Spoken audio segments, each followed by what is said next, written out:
তো বন্ধুরা দেখো, বিয়ে বাড়িতে যাওয়ার জন্য সবাই পার্লারে যায়, হেয়ার স্পা করে, কালার করে, তারপর আর কত সে করে।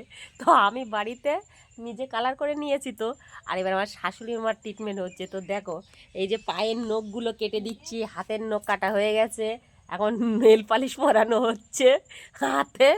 তারপরে পায়ের নেল পালিশগুলো আমি পরিয়ে দেব, কারণ কালকে আর পরশু দিন দুদিন আমাকে ডবল ডিউটি করতে হবে, 24 ঘন্টা করে, 48 ঘন্টা, দুদিন ডবল ডিউটি করতে হবে। তারপরে 5 তারিখে কলকাতা থেকে আমি বাড়ি আসবো, বাড়ি আসতে আসতে 1টা 1:30টা বাজবে। তারপরে মাকে নিয়ে আবার কলকাতায় রিটার্ন আমি যাব বিয়ে বাড়িতে।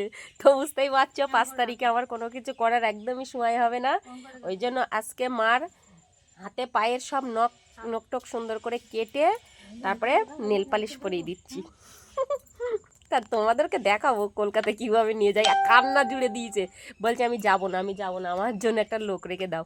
কিন্তু দেখো গ্রামে তো কেউ থাকে না, বলো, 4-5 দিনের জন্য কেউ কোনো দিনও থাকে? দেখো খাওয়া সবাই দিতে পারবে, খাওয়ার জন্য এক মুঠো ভাত সবাই দিতে পারবে। তো এই যে কালার হয়ে গেছে, এক মুঠো ভাত সবাই দিতে পারবে, কিন্তু উনি যদি পটি করে শুয়ে থাকে, কেউ কি এসে পরিষ্কার করবে বলো?